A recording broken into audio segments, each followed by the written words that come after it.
Assalamualaikum warahmatullahi wabarakatuh. Nama saya Nurna Rizky Megita. Di sini dalam memenuhi tugas syariat dan HAM, saya akan menjelaskan tentang salah satu masalah sosial yang ada di lingkungan keluarga. Jadi, apa sih masalah sosialnya? Saya akan menjelaskan tentang masalah sosial kekerasan dalam rumah tangga atau KDRT. Jadi, apa sih KDRT itu atau kekerasan dalam rumah tangga? Jadi KDRT atau kekerasan dalam rumah tangga itu adalah suatu tindakan yang dilakukan di dalam lingkup rumah tangga, baik suami, istri maupun anak terdampak buruk akan hal ini. Dampak buruknya itu terhadap keutuhan fisik, keutuhan psikisnya, dan keutuhan rumah tangga yang mungkin akan terganggu akan hal ini. Hal ini sesuai dalam Undang-Undang Nomor 23 Tahun 2004, yang mana undang-undang ini menjelaskan tentang penghapusan kekerasan dalam rumah tangga, yang merupakan lingkup tindakan KDRT ini adalah perbuatan terhadap seorang, terutama wanita, yang berakibat timbul kesengsaraan dan penderitaan secara fisik, psikisnya, seksual, atau penelantaraan rumah tangga, yang termasuk ancaman untuk melakukan perbuatan pemaksaan dan perampasan kemerdekaan secara melawan hukum dalam lingkup rumah tangga. Jadi kenapa sih korbannya kok harusnya perempuan? Nggak harus perempuan, tidak menutup kemungkinan bahwa korban itu perempuan. Ada juga korbannya laki-laki, yaitu kekerasan yang dilakukan oleh pihak istri kepada pihak suami. Tapi kebanyakan dari kasus KDRT ini adalah korbannya perempuan, karena perempuan dianggap menjadi makhluk yang lemah daripada laki-laki. Namun tindakan KDRT ini tidak hanya dilakukan oleh pasangan suami istri, tapi pelaku atau korban dalam KDRT ini bisa saja anggota keluarga. Jadi maksudnya di sini adalah pelaku atau korban ini memiliki hubungan darah. Maksudnya hubungan darah ini bisa saja orang tua, anak, dan juga adanya hubungan perkawinan, yaitu tadi suami dan istri, atau mertua, atau mungkin adik atau kakak ipar. Kekerasan dalam rumah tangga ini dapat kita golongkan menjadi 4 golongan. Yang pertama, kekerasan secara fisik. Yang kedua, kekerasan secara psikisnya. Yang ketiga, kekerasan dalam seksual. Yang keempat, kekerasan dalam bentuk ekonomi.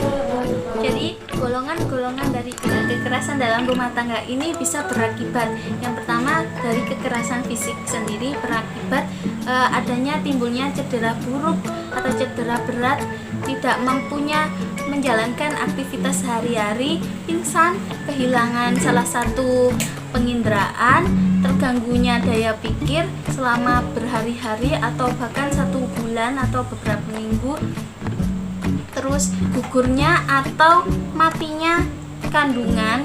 Jadi misalnya ada mungkin suaminya tidak suka dengan anak yang dikandungnya, jadi mungkin akan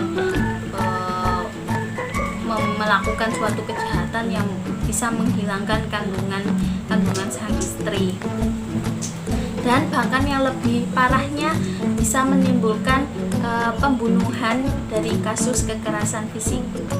Yang kedua, akibat kekerasan psikis. Akibat dari kekerasan fisik ini bisa menimbulkan gangguan stres pasca kekerasan, gangguan tidur atau makan, jadi dia tidak nafsu akan makanan atau tidak nafsu akan tidurnya. Terus gangguan fungsi berat, misal tiba-tiba dia lumpuh atau buta. Gangguan jiwa, jadi dia saking stresnya bisa gila. Bahkan bisa saja menimbulkan tindakan yang berakibat bunuh diri karena saking beratnya. Kemudian yang selanjutnya adalah kekerasan seksual. Jadi akibat dari kekerasan seksual ini adanya paksaan di mana biasanya berupa pemaksaan hubungan seksual. Di sini posisinya maksudnya kan sebagai makhluk hidup kita pasti merasakan capek, merasakan tidak tidak tidak mau melakukan sesuatu yang bukan keinginan kita.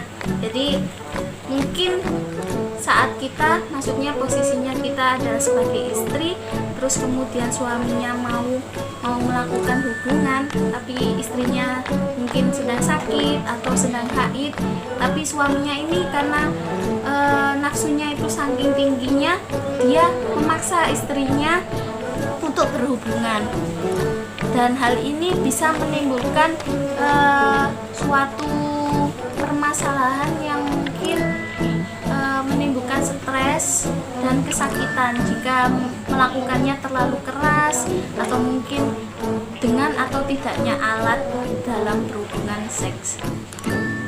Terus yang terakhir adalah kekerasan ekonomi. Kekerasan ekonomi ini meliputi pemaksaan korban melakukan sesuatu atau kegiatan eksploitasi. Jadi istri ini dipaksa untuk bekerja, mungkin bekerjanya dalam konteks yang gimana ya, yang sedikit melanggar hukum, seperti menyuruh istrinya untuk menjadi seorang mucikari seperti itu, atau mungkin istrinya ditelantarkan, tidak dinafkahi.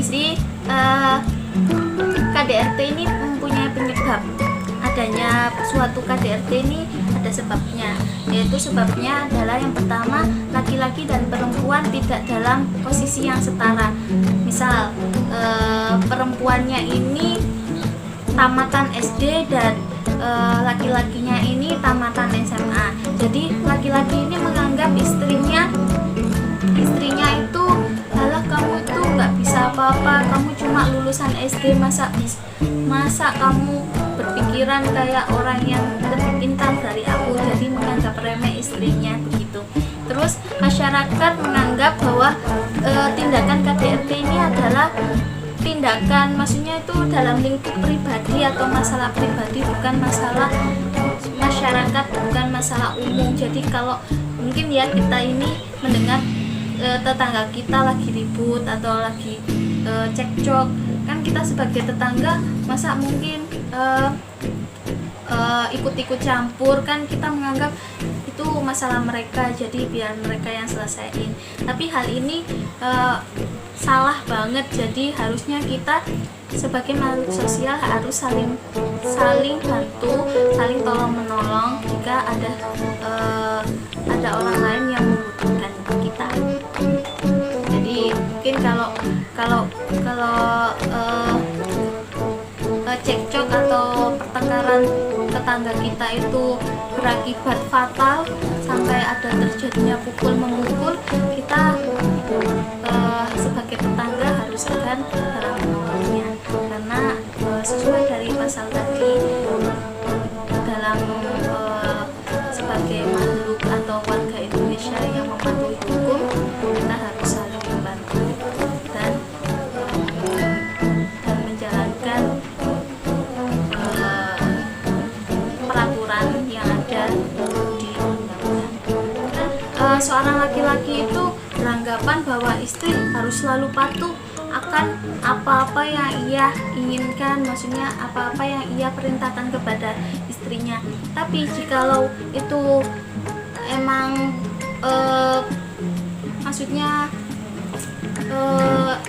suami ini memerintahkan yang bagus dan sesuai dengan ajaran agama, kita sebagai istri patut untuk menghormati dan menjalankan apa-apa yang suami inginkan. Tapi kalau hal itu melanggar hukum atau melanggar sebuah kaidah dalam Islam, jadi kita harus tidak mau atau melanggar hal itu. Jadi bisa bicara baik-baik pada suaminya, maaf mas, itu tidak diperbolehkan dalam Islam kalau seperti itu. Jadi ini sebab-sebabnya ada KDRT. Namun dalam upaya hukum di Indonesia masih kurang kontribusinya terhadap KDRT ini. Misal nih, kita sebagai istri terjadi KDRT di rumah, di rumah tangga kita. Kita kan kalau pertama kali kita terjadi kekerasan, kita nggak mungkin kan langsung lapor ke pihak yang berwajib. Tapi kalau sudah sering kita dipukul atau mendapatkan kekerasan dari suami, maka kita pasti dengan ketidaktahanan kita pasti kita akan melapor ke pihak yang berwajib. Tapi di saat luka-luka atau bukti-bukti yang ada sudah memudar dan hal ini bisa saja menghambat atau menimbulkan bukti yang tidak valid. Jadi tidak semua tindakan KDRT dapat ditangani secara tuntas karena korban sering menutupi dengan alasan ikatan struktur budaya, agama, dan dia belum bisa untuk berpisah. Mungkin istrinya ini mau ke pihak yang berwajib, cuma ingin biar suaminya ini mungkin bakal jerah atau mungkin akan berubah jika ia menindaklanjuti ke hukum. Tapi hal ini yang bisa menghambat proses menindaklanjuti kasus seperti KDRT itu. Jadi sebaiknya dalam kasus seperti ini kita harus menghindarinya ya.